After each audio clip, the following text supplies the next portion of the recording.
GamePro. We're going to the arcades with the all-new Dragon's Lair 2. Secret tips for invincibility in Mega Man 3.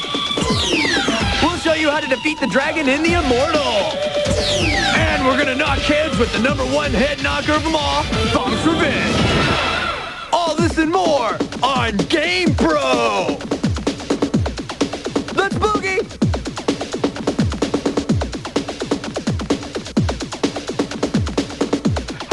Oh, sorry. Hi, everybody. Welcome to GamePro. I'm JD Roth. This is my pal, Brennan, and, well, as you can see, I'm getting here a little late today, and I am really sorry. Sorry, bud.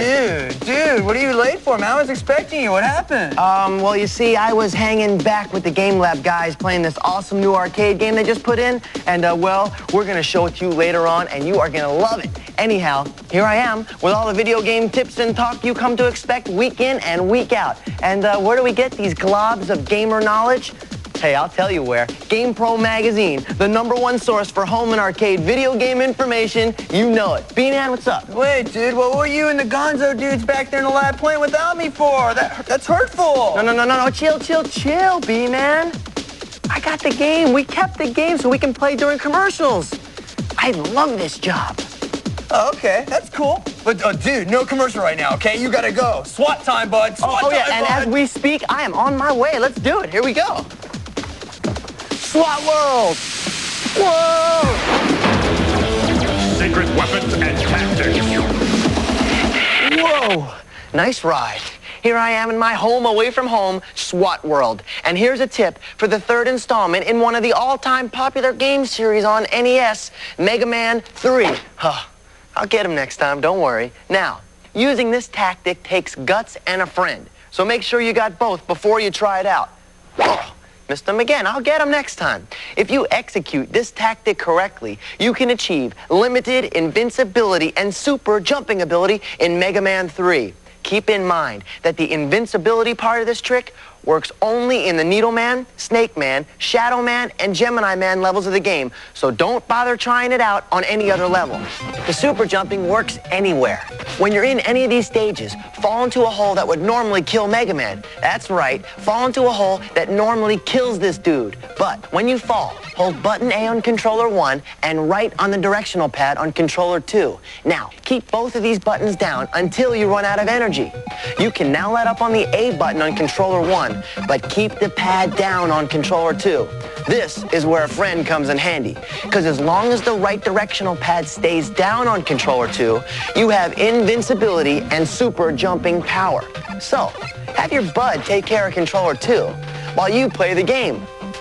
Now remember, the invincibility trick will only work on the Needle Man, Snake Man, Gemini Man, or Shadow Man levels, but the super jumping works everywhere. Wow, that was a lot of stuff. Let's check it out again real quick. First, fall down a killer hole on one of the stages I told you about earlier. Next, while you're falling, push down the A button on controller 1 and right on the pad on controller number 2 at the same time. Now wait until you're drained of energy. Now, have a friend hold down the controller 2 right pad for you while you play the game. You now have invincibility plus super jumping power throughout the entire game.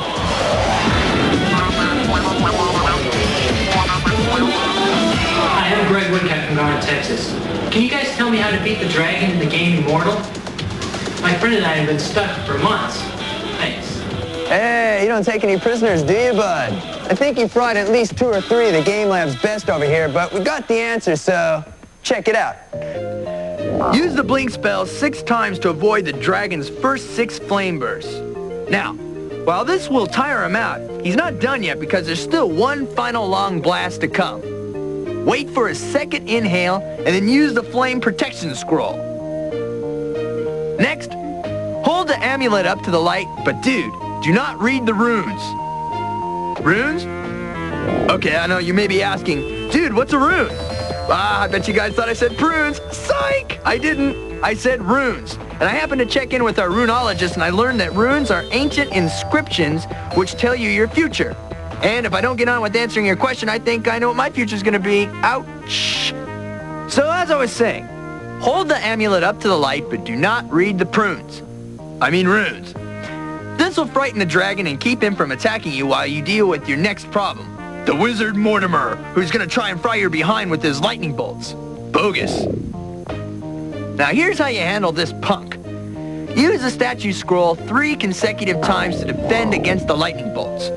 Morty will do his best to fake you out after the first 3 bolts. You can always tell when the fakes are coming if you watch the dragon's head because the dragon will always follow the direction of the lightning. See? Mortimer still has another 2 bolts in his arsenal and one more nasty trick. So again, use your statue scroll 3 times to defend. Thinking he's got you by the power cord, Mortimer will declare, "You have no more defenses. Prepare to die." Right after he lays that one on you, use the magnetic hand spell to suck the amulet from his hand to yours and sit back and watch as the dragon cooks a Mortimer shish kebab.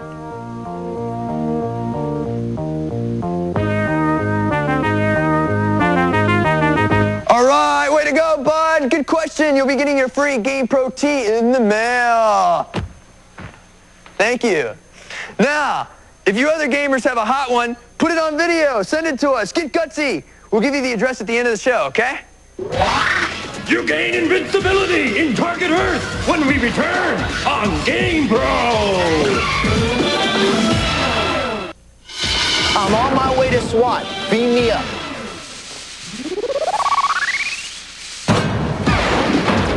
Secret weapons and tactics.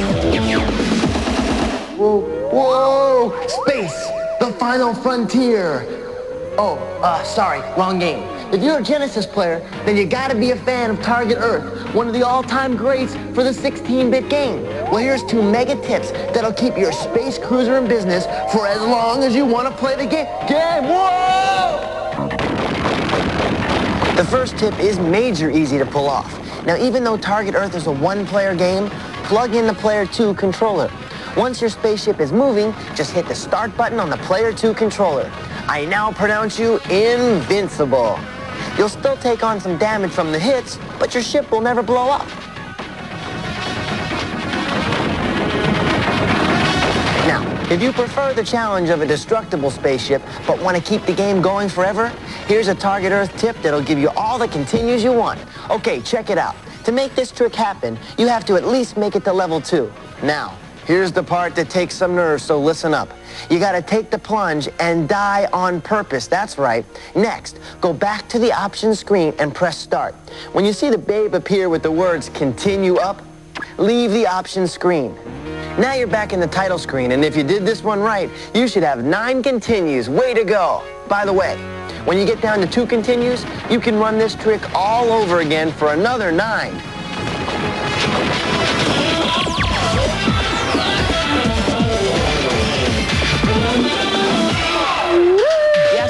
Brendan and I have gone where no man has gone before, right? Yeah! Absolutely. All right. Let's check out what the gumballs in the lab have to say about our Star Trek for the NES. Now, if you're a Trekkie or an ex-Trekkie or a recovering Trekkie, or even if you've gone through Trekkie rehab, listen up, because there's no question that you need to get your thumbs on this cart for another dose of Starship Enterprise. Here is the story. The Enterprise has been sucked through a rip in the fabric of space and is now boldly traveling where no man has gone before. Kirk and the crew's mission is to repair the space hull and make it back to Federation space. Of course, the ship's dilithium crystals have burned out, and there isn't enough power to warp out of the unknown zone, or for that matter, to even maintain orbit for more than 2 hours. Okay, the only hope for Spock, Uhura, Chekhov, Sulu, Bones, and the rest of the crew is to explore the closest planet they can find in search of the crystals they need to continue their journey. In the game, you'll visit at least 4 planets, engage Romulans in battle, make off with a cloaking device, and run through a number of other missions necessary for success. All of this happens over 7 sections involving time travel, exploration, detective work, and major battles with familiar Star Trek baddies.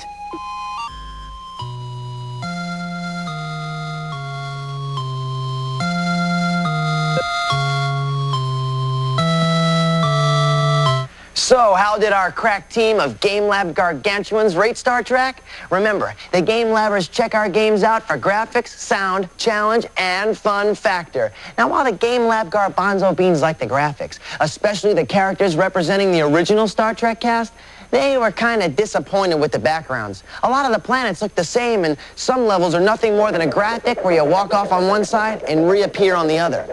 The sound effects are totally cool, but the music's kind of average. The game will give you a workout and ought to keep you entertained for many hours of play, though. Finally, while the guys in the Game Lab wouldn't say that this is the coolest game in the galaxy, they do say you're going to have a pretty good time. Now, speaking for myself, I have to say, well, I was kind of disappointed. Yeah. No way, dude. Really? Yeah, I was. I kind of like the game, you know? I'm like sort of a Trek head, you know? Well, I like the Trekkie part of it, but I was just okay. It's fair enough, but, you know, well, it's okay if we disagree a little, right? One thing we don't disagree on, though, is Bonk's Revenge for their TurboGrafx 16 game system, and we both agree it is awesome. That's right, bud. I definitely agree with you. Get a fist for that? Nice. Yeah. Everybody went bonkers for the Bonk Man when he first appeared in Bonk's Adventure, right? The head crusher's back, and he's better than ever. Bonk's old enemy, King Drool, is also back, and he's brought with him a new and nasty plan. You see, it seems old Drool has cut Moonland in half, and Bonk's mission is to bring the two halves back together. To do this, Bonk has to make it through 7 perilous levels, bashing Drool's bad guys as he goes. You're gonna meet up with some old adversaries in this game, like the dreaded Chicken Army. You also check out some new screaming meanies like the fire-breathing lizards and rampaging dinosaurs. Bogus. Now, you remember in the first Bonk how the Bonkster would power up when he gobbled up the meat? Well, in this one, he does a whole lot more than power up because, dude, when he gets his jaws around the second piece of meat, Bonkmeister goes totally bonkers. Yeah, he does like 3 times as much damage with his headbutts than he used to do. Check it out. And then when he lands on his noggin on this cart, every on-screen enemy takes total damage.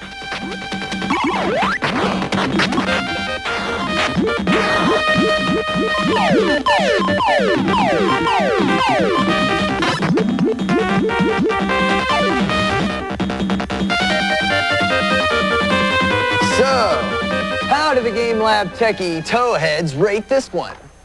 Well, have to say perfection comes to mind. Yes, victory!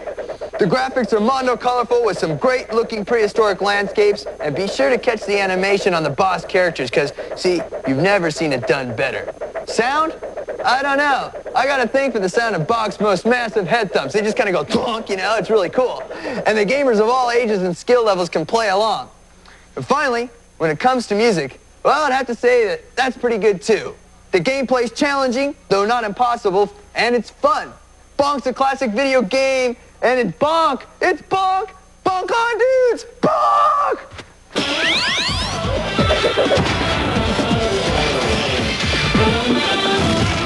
Go get her!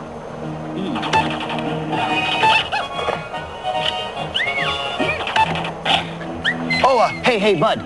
This is my favorite part of the show, so stop playing. Let's do it. Oh, yeah, okay. Now, with most of the action in the arcade centering around CD-ROM live-action games, we thought you might like to take a look at the new arcade game that uses animation. Yeah, and they do use it. It's Dragon's Lair 2, bud. And if you were into the first game in the series, you better get down to the arcade quick to check this one out, because I must say, it is happening. We've been playing it all day. Now, if you're wondering why the animation quality on this game is so awesome to the point of blowing out every other animation game in the universe, you gotta understand that the dudes behind this game are the very same people who brought you The Land Before Time, An American Tail, and All Dogs Go to Heaven. The company's Sullivan Bluth, and they're supposed to be the #1 dudes in animation. Check out the gameplay. Princess Daphne has been kidnapped by the heinous evil wizard Wardock. Her mother is ticked off big time and makes Daphne's husband, Dirk the Daring, go after Morty to bail out the princess. Not an easy chore, dudes. Mordock has a time traveler and is jumping all around history to avoid Dirk and his happening sword. Now, Since all the Dirkster could put together is this busted-up time machine he got from this old used time machine car lot, it's not going well for Dirk the Daring. This game is equipped with total state-of-the-art laser technology with a monster 25-inch monitor. And you're going to need lightning-fast reflexes to compete in this one because the action is fast and non-stop. On the money, bud. Nice. And speaking of money, if you're going to go to the arcade and play Dragon's Lair 2, you better bring lots of money, bud, because there is no turning back. My turn. See you guys later. Bye.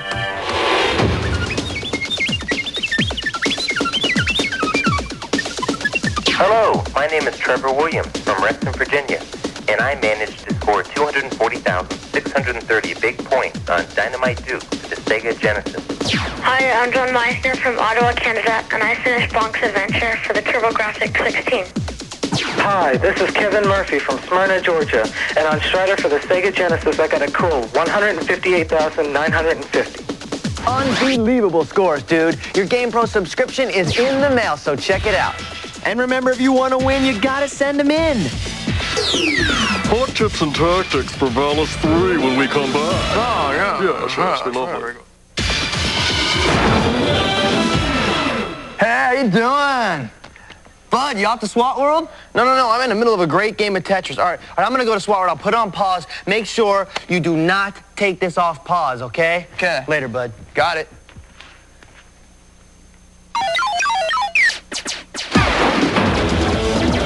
Secret weapons and tactics. Whoa, ow. Dudes, I think I'm stuck. Hopefully, we're back in SWAT World. So stick with me, because I have a happening level selector for the Genesis game Valis 3. Okay, here goes nothing. Here's what you do. Whoa! First, bring up the title screen. Now, hold down button A, button B, button C, up and start all at the same time. I'm talking a real finger stretch. If you do this correctly, the screen will display Select Map. Use the up or down on your control pad to select your level. Finally, hit start and you'll be exactly where you want to be. Okay, let's run that down one more time. First, bring up the title screen. Now, hold down button A, button B, button C, up, and the start button all at the same time. When you see Select Map, choose the level you want. Finally, hit start and you'll start at that level. How about a classic trick for powering up any of your turtles in the Game Boy version of Teenage Mutant Ninja Turtles? It's easy. Watch. You're smack in the middle of doing battle with the Foot Clan. Michelangelo is tiring out. What's a turtle to do? No sweat, dude. First, press the start button to halt the action. Next, press up, up, down, down, left, right, B, and A. And be sure to do it in that order. Go back to the game totally powered up. Here's the order one more time. First, put the game on pause. Next, hit up, up, down, down, left, right, B, and A. That's all there is to it, turtles. All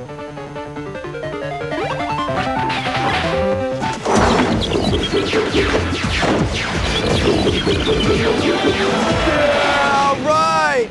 Now, we don't know if this cart's even in the stores yet, but the Game Lab eggheadsters managed to get their mitts on Ultraman! Yeah, it's for the SNES. Here's a preview. Now, for those of you who may not be hip to who this dude is, Ultraman is this megastar in Japan on the Japanese tube, and he even did some time in the USA on the tube in about the 70s. Disco era, yeah. Now, he's the ultimate warrior and protector of peace in the universe, and for eons, he's been fighting against Goodus, the heinous virus who's been trying to wipe out all life forms different than him, right? In the Ultraman game, Goodus has infected Earth, causing all sorts of mutant monsters, and these bogus bosses are seriously, heinously ugly. Ultraman wants to do battle with the Goodus virus and his mutant bad guys, but the atmosphere on Earth is so polluted that he can't even handle it in his Ultraman form. So, he transforms himself into this human guy named Jack Shindo, and then he sets out to save the world from these monster mutant bosses, right? The good news is, Jack can become Ultraman when he needs to, but he can only do it for 3 minutes at a time. And the game it lets you use all kinds of gamer skills. You know, you get these special weapons along with, like, hand-to-hand stuff. You get martial arts, you get wrestling, you get street brawling. Oh, yeah! Oh, there's one thing I forgot to tell you. Ultraman is 197 feet tall, and he weighs in at about 58,000 tons. So I guess the dude can handle himself if you get my drift. Come to think of it, can you imagine having to feed this guy? As long as you don't get stuck with the check at dinner.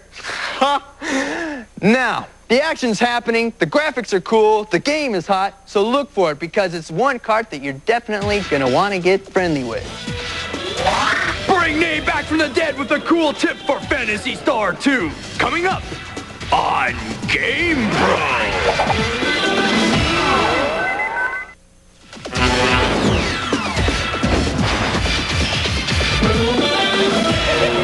Hi, I'm Matt Prezioso from Hubbard, Ohio, and I have a tip for Phantasy Star 2 for the Sega Genesis. Neo will be killed by Neophyrus while fighting alone, but you can bring her back to life while your 3 remaining characters fight. Before going to Climate Troll, have Sheer steal Moondew. Give it to any character except Neo. When Neo is killed, you can use the Moondew to bring her back to life. Now that was a great tip. I'm sending you your GamePro t-shirt personally. Now that about puts it on ice for today. While we're out of here, remember to send in your tapes and tips so that we can keep the Game Lab goons employed. After all, you know what I mean? Someone's got to do it to it. Hey, yeah, very kind of you. So, here comes the address, okay? Get quick, GamePro. P.O. Box 1678, Venice, California, 90291, yeah. All right, from my man, the B-Man, I'm J.D. Roth. We'll catch up with you next week on GamePro. Peace.